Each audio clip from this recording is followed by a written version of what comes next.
আমি দেখতে পারি, কিচ্ছু হবে না, আমি আসছি।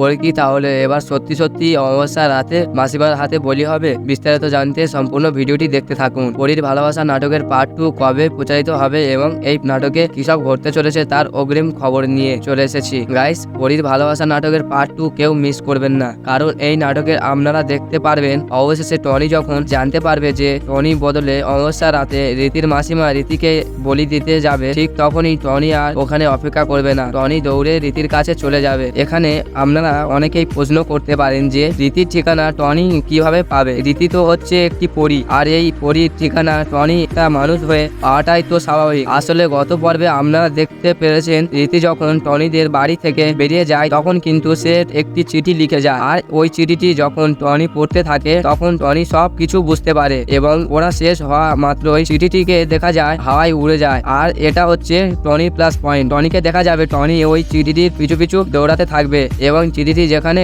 গিয়ে গন্তব্য শেষ করবে টনি সেখানে গিয়ে হাজির হবে এবং সেখানে গিয়ে দেখবে রীতি আটক অবস্থায় দেখতে পারবে। তখন টনিকে দেখে রীতি তো পুরো অবাক হয়ে যাবে। রীতি বলবে, তুমি এখানে কেন এসেছো? তাড়াতাড়ি পালিয়ে যাও, না হলে তোমাকে যদি আমার মাসিমা দেখলে একসাথে দুজনকেই বলি দেবে। এসব কথা শুনে টনি বলবে, আমি এখানে এসেছি পালিয়ে যাওয়ার জন্য নয়, আমি এখানে এসেছি তোমার মাসিমার হাত থেকে বাঁচাতে এসেছি। এই বলে টনিকে দেখা যাবে টনি ওখানে বসে একটি প্ল্যান তৈরি করবে। সেই প্ল্যান মাফিক টনি রীতিকে নিয়ে ওখান থেকে চলে আসবে। রীতি আর ও টনি তার মাসিমার কাছ থেকে পালিয়ে আসবে। তো ভিউয়ার্স, জানিয়ে দিচ্ছি এই পর্বটি কবে প্রচারিত হবে। তো বন্ধুরা, আসলে পরীর ভালোবাসা নাটকের পার্ট 2 কবে প্রচারিত হবে? পরীর ভালোবাসা নাটকের পার্ট 1 প্রচারের 2 সপ্তাহ পরে, আর এটি শুধুমাত্র প্রচারিত হবে পল্লীগ্রাম টিভি ইউটিউব চ্যানেল। সুতরাং সবাইকে পরীর ভালোবাসা নাটকের পার্ট 2 দেখার আমন্ত্রণ রইল।